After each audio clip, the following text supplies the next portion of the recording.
I watched the movie Byatt. The movie received positive reviews from critics, but despite that, it ended up as a box office failure. And what drew me in is the director of the film, George Miller. If you don't know who he is, he's the guy who did the Mad Max film. And the Mad Max films are considered one of the best action films. So I was curious to see how he would direct a romance fantasy drama kind of a film to par. And I like the interaction between Tilda Swinton and Idris Elba. To me, that is like the highlight of the film, and whenever they interact, I want to know what was going to happen. When Idris comes out of the bottle and starts telling his stories, that's when the movie started losing ground for me, because I didn't find any of his stories to be as engaging as I would like it to be. I found it very dull, and it didn't really connect with Tilda's 3 wishes, aside from the first and the third, but for different reasons that it connected with. It had no overall impact on the wishes at all, because the only thing Tilda cared about in the end was Idris's character in those 2 things, his emotions in the first and the last one, never the story as a whole. What I would have loved from this movie would be an integration, a much better connection between the stories he's telling and the wishes that Tilda is going to make. But here there wasn't really that much of a strong connection, at least from my perspective. I didn't really feel that. The second story kind of felt meaningless in the overall story arc, because while I understand the emotion behind it, but from an execution standpoint, it felt like a filler kind of a thing, because the first wish that Tilda uses mainly focuses on the first and the third. The second felt overlooked or underlooked, depends.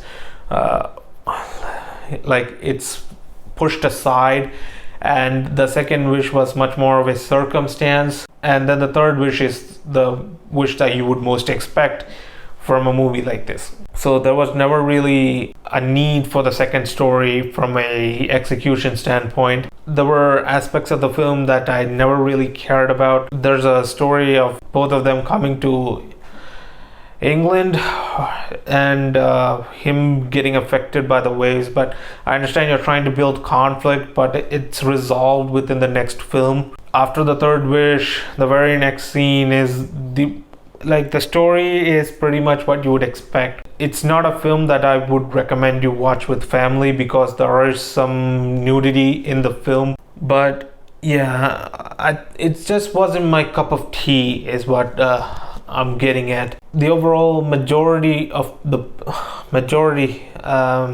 audiences actually liked it, but when I looked at the Rotten Tomatoes score, both the critic score and the audience score was within the 70s. So it felt like the reviews are pretty much mixed. I'm kind of in the minority where it just wasn't as up to par as I would have liked it to be. To me, this was a average film. It wasn't really bad, but the way the story was told and how certain things were executed, it did bring down my experience a bit. Overall, I was more disappointed than anything, but I wasn't like, it didn't feel like a below average film, because I don't think it is.